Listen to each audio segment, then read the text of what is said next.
The azaleas are blooming.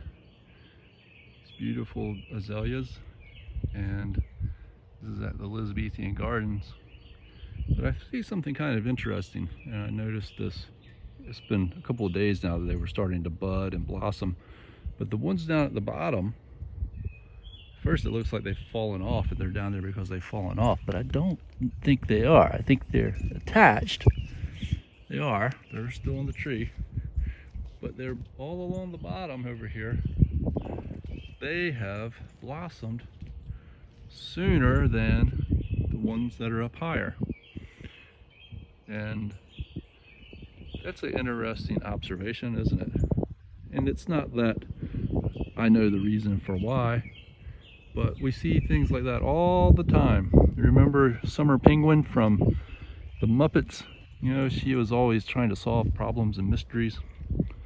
Well, what is really neat about that is imagination. So sometimes we want to mix our imagination with knowledge that we have. And I was a famous scientist, but all scientists, people, creators, all sorts, everybody recognizes how important imagination is to solving problems. You know, but I was watching a little video of a famous scientist, a physicist. His name was Richard Feynman. He's not here anymore. He died, but he was very famous. Richard Feynman was talking about all the wonderful things that he loved about science, and he got to the topic of imagination, and he was just talking about how important imagination was to science, but also how fun it was.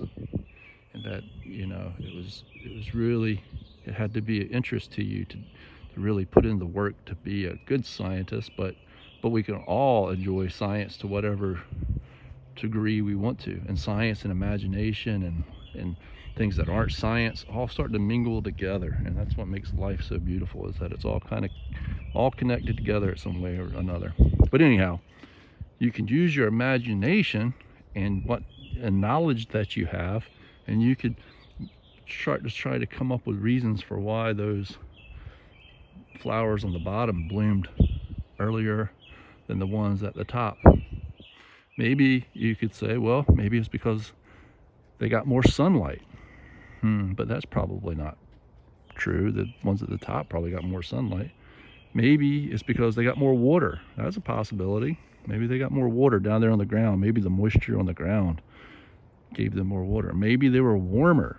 See, the ground can be both colder and warmer. So when the ground gets cold, it stays colder, but also when the ground gets warm, it retains that heat overnight, and maybe that helped the flower bloom. I don't know for sure, but you know, you can look around and you can think about things, and it's a good puzzle, and there's puzzles like that all the time. I love you.